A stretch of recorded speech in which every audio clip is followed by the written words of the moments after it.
saying that if Terrence McKinney goes in here and does his job right, he is going to be looked at, oh, you beat a guy that's old, he's washed, he's done. But if King Green goes in there and beats Terrence McKinney, it's, oh, he should have done that. You're built for this. You've been training this long. You've been fighting for this long.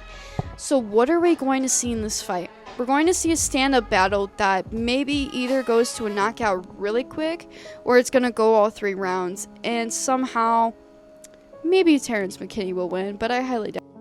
Up, everybody, and welcome back to another episode of the Combat Talk podcast. And as always, I'm the founder, the owner, the CEO of this podcast, Combat Talk Podcast. And as always, I'm Sophia. And welcome back, guys. Now, we got a little couple announcements before we get into our video. First off, we are officially on Spotify. So you guys can go click that link in the bio of the video, go follow it, go listen to the episodes. Whenever you're driving around or you just want to listen to it without having, to stop the video and pause it and go do something else and exit the app, you guys can just go listen to it on Spotify now. So you guys can go do that. Second of all, we got Mr. Cole Foster representing the podcast this weekend at Battle of the Badge, a jiu-jitsu tournament, and he will be wearing our brand new Combat Talk hats. These are officially out and available to you guys. There's only a limited supply of these hats, so let me know what you guys think and go get them now. I am officially releasing these now, and let me know if you guys want more. And also, we should be releasing some new rash guards soon for my people that train, so stay tuned for that. But before we get into the video, remember to like, subscribe, comment, hit that notification bell so you never ever miss another episode of this podcast. But without further ado, let's get into this video. So, we're here to talk about UFC 329, Conor McGregor versus Max Holloway. What's going to happen? What are my predictions? What do you guys think? Let me know. So, without further ado, let's get into this card. Starting off our early prelims, we got Alessandro Costa versus Cody Durden at flyweight. Now, when we talk about these two, Alessandro Costa being the jiu-jitsu player and Cody Durden being the striker. Now, Cody Durden does have decent takedown defense. I will give him that. However, when it comes to the striking, Cody Durden wins that all day. With Alessandro Costa, he doesn't have terrible striking. He's just more looking forward and going to the ground quickly and as most efficient as possible. So, with that being said, who do I think really is going to get the job done? To play it safe, if I really had to, I'm going to pick Alessandro Costa via submission in the second round. Just play it safe, just to see what happens. But we move on to our second fight, Ryan Gondra versus Zachary Reese at middleweight. Zachary Reese being the all-around fighter with the MMA background, and Ryan Gondra being the striker. Now, if you've watched some of my videos before, you know how much I talk about how much I love the all-around fighters. And why is that so important? Well, let me tell you why. The reason why it's so important to be an all-around fighter and know how to deal with different types of situations, if I could talk. And having that training of knowing what it's like to deal with someone trying to take you down, someone trying to outstrike you, trying to do everything they possibly can to beat you. So, Zachary Reese is that type of person. He's dealt with all these different types of situations, and he's trained these. So, I think he's going to come into this fight to beat Ryan Gondra. So, I'm going to pick Zachary Reese via, let's go TKO or submission in the second round. We stay with the second round, people. But next up, we got Damian versus Cesar Almeidas at middleweight. Now, honestly, these two are both strikers, so we're not really going to have to deal with the ground game here. But if I got to pick one of these guys, I'm going to mix it up. I'm going to say Cesar Almeida via third round or unanimous decision. But if it does go to the third round, I think he's going to get the knockout. Just saying. But most likely it's going to be unanimous decision, Cesar Almeida. Now, our last fight on the early prelims, we got Tracy Cortez versus Wong Kong. Now, here's the thing about this fight. Wong is so good at the striking. She's really good on the feet, and she is just a heavy, heavy hitter. But Tracy Cortez, she's a well-rounded fighter. She can go to the ground. She just chooses not to. So, if I'm Tracy Cortez, I'm getting Wong to the ground as fast as I can so I can submit her and punish her that way. Because Wong has decent takedown defense, but she doesn't have enough to the point where she can actually be like, okay, let me back off and then come back in. No, she doesn't have that. Wong, if she sees the takedown, she's going to try to sprawl. But I think Tracy's quick enough to the point where she can get that single leg and brush her with it. So, that being said, I think Tracy's going to win either by submission or TKO in the third round. That's what I'm going to say. Let's go with that. We'll mix it up this time. But we move on to our prelims, Luke Riley versus Kai Kamaka at featherweight. Luke Riley has been talked about for a little bit because of his performances in Cage Warriors. Now, he is the striker predominantly in this fight, but Kai Kamaka, he does have ground game a little bit. So my thing for Luke Riley is he needs to learn takedown defense, because if he doesn't, Kai's just going to keep going for that takedown and keep having him on his ass in this fight, and that's going to be bad. So Luke Riley needs to learn how to do takedown defense and needs to outstrike him and win this fight. So with that being said, I think I'm going to pick Luke Riley by unanimous decision or first round knockout. That's what I'm going to say. But our second fight, we got Cody Garbrandt versus Adrian Yanez at bantamweight. Now, real quick, let's talk about the history of the bantamweight division. When we talk about the bantamweight division, you cannot mention the bantamweight division without Cody Garbrandt. And why is that? He's not just a former champ. He's not just one of the best boxers in this division. He's not just one of the best fighters to ever live in this division. He is that guy. And also, too, he is him because he's the one to bring the wars. He's the one to just be in your face constantly and not leave you alone and not let you move. So, and Adrian Yanez has good boxing. However, can he handle the damage and can he withstand that power from Cody Garbrandt? I don't think so. So, we're going to spice it up and we're going to pick Cody Garbrandt by second round knockout or split decision. So, now one of the most talked about people coming into MMA is Gable Stevenson. And now we finally get to see him go on the UFC, onto the UFC, and see what is he really made of. Is he just another wannabe John Jones, or is he a real fighter? So, he's going to be fighting Alicia Ellison at heavyweight. Now, Alicia's got really good jiu-jitsu. That's the thing about this. Gable has really good wrestling. He's got decent striking. But does he have good jiu-jitsu? Is he able to get out of a submission? Is he able to pull out something in his pocket and say, yes, this is the thing I got for you. This is the submission I got for you. So, is he going to do that? I don't know. But I do think Gable Stevenson is capable of knocking out Alicia Ellison. So I'm going to say Gable Stevenson, first round knockout. And I'm going to say that. I'm going to play it safe. That's what I'm going to say.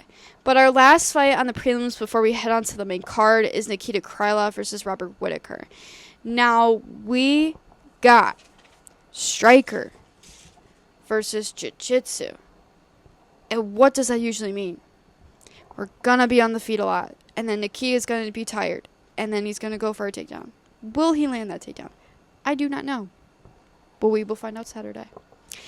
The thing about Robert Whittaker that I love so much, and I think a lot of the fight fans love so much, is that he just is standing there and willing to give you a war. And he gets hit so much, but at the same time, he loves it because he knows he gets to answer back.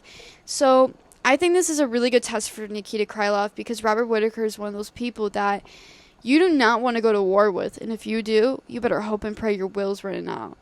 That's what I will say. So I'm going to pick Robert Whittaker. Let's do third round TKO or unanimous decision. I'll say that. But ladies and gentlemen, we are on to our main card. But before we get into that, remember I am sponsored by Hayabusa, one of the best fight brands right now in the game. You want the best fight gear? You go to Hayabusa. You see CBJJ and the gear they're wearing? It's Hayabusa. So use my code SOPHIA in all caps to save 10% on your next order. And also, they're having a huge sale right now. So why not? It's not a better time now to go and do it. Go do it now. There's not a better time to do it than now. Go. Use my code. Hit me up and be like, hey, I need the link to your storefront. Or just go to Hayabusa and go get it. And my storefront and the link is in the bio of the video. Go use my code. I don't know what you're sitting here still doing. Go do that. Come on. You need a new rash guard. You know you do. You need a new pair of shorts. You need a new pair of spats. You need a new pair of T3 boxing gloves. You need a new pair of leather MMA gloves, don't you? You need a new mouth guard. You need some new wraps. I know yours are worn out, and you definitely need a new pair. And you're sitting there thinking to yourself, do I need a new pair? Do I need a new pair? You do. So go use my code. But for now, let's get back to the video. Starting off our main card, we have King Green versus Terrence McKinney at lightweight, people. This fight has been talked about on social media a lot because of King Green and his statement on the John Anik podcast that he has.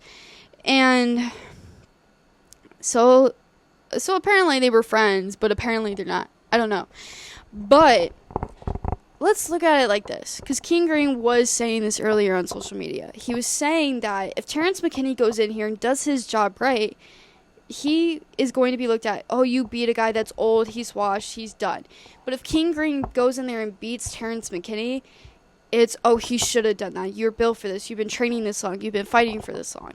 So what are we going to see in this fight? We're going to see a stand-up battle that maybe either goes to a knockout really quick or it's going to go all 3 rounds. And somehow, maybe Terrence McKinney will win, but I highly doubt it. Do I want to root for Terrence McKinney? Yeah, but at the same time, I just think King Green's been able to be so consistent and stay true to himself and be authentic in his fights and also just give you a constant battle and a constant problem to deal with. So I think King Green's going to win by knockout in the second round. I'm going to call it as it is. But our second fight on the main card, we got Brandon Royval versus Lonnie Kavanaugh at flyweight. I'm just going to say it. Brandon Royval was the hype for 2 minutes and then lost to Mano Cape. And didn't go so well. So Lonnie Kavanaugh. Let's talk about this kid. Lonnie Kavanaugh's striking. When we talk about Lonnie Kavanaugh's striking, it's probably some of the most technical striking you will see in that division right now. When we look at his win against Brandon Moreno, he was able to do things in that fight not a lot of people at this division can do. When we look at striking, you're told striking, it's the first thing you do when you come out and fight. You got to be so technical. You got to have your hands up. You got to have your kicks on 100%. You got to do what you got to do. You got to be perfect technique. Lonnie Kavanaugh, even when he's sloppy, still lands and still rocks you. That's all I got to say. But I'm picking Lonnie Kavanaugh, probably 3rd round knockout. Just saying. So we move on to the next fight. Now, this was a fight that I've been wanting to see for a long time. Corey Sandhagen versus Mario Batista at bantamweight. Now, I had talked about this fight in my last Hot Take episode, talking about if the UFC rankings matter or not. The reason why I want to talk about this is because these two, their striking is so good. Mario Batista is such a heavy hitter. His fight against Jose Aldo proved that. And Corey Sandhagen has been wanting a fight like this for a long time. Even though he wants Sean O'Malley, I still think he could prove himself against Mario Batista. So that's why I'm picking Corey Sandhagen, because this fight is the fight that we're really going to see if the bantamweight division still matters, and does it really live up to its name of this is going to be a battle and these guys actually can sit there and strike and have a war. And I think Corey Sandhagen is going to get a TKO or unanimous decision. But if he gets a TKO, it's probably going to be in the second round. Just saying. But we move on to our co-main event, Benoit St. Denis versus Paddy Pimblett at lightweight. This fight has been talked about for a long time. A lot of people have been asking me, what is your prediction, Sophia? What's your prediction, Sophia? Well, I'm here to tell you that I think Paddy Pimblett cannot withstand the damage from Benoit St. Denis. I don't think he can handle the striking. I just don't think that Benoit St. Denis is going to this fight just to lose. I think he's going in here to knock out Paddy Pimblett. I love Paddy Pimblett for who he is and the way that he fights. However, Paddy Pimblett is not mentally prepared for this fight, and I just don't think the striking is on his favor. I don't think this fight is in his favor at all. So I think Benoit St. Denis is going to get the knockout in the first round. I'm calling it as it is. But the main reason why we're here for this video, and the main reason I'm making this video, is Conor McGregor versus Max Holloway at welterweight, people. At welterweight. Conor McGregor has not fought since 2021, 2022, and Max Holloway has stayed consistent since then. Yes, he's had losses, but he's also had some pretty major wins. Let's think about that. So, let's talk about this fight. When we talk about Conor McGregor and where he's coming from in this fight, he's coming into this fight. It's a rematch, by the way. You know, Conor's coming into this to want to give a battle to Max Holloway and be like, I'm still here. I'm still the thing that everybody talks about. I'm still the person that everybody talks about. I am that guy, and you're not. So, but why does Max Holloway want this fight? He wants this fight because he wants people to know, I've been consistent, I've been here, Conor hasn't, and I'm still here, and I'm going to beat him. So I think it's pretty much going to be a striking battle. I think a lot of these fights on this card is going to be a striking battle.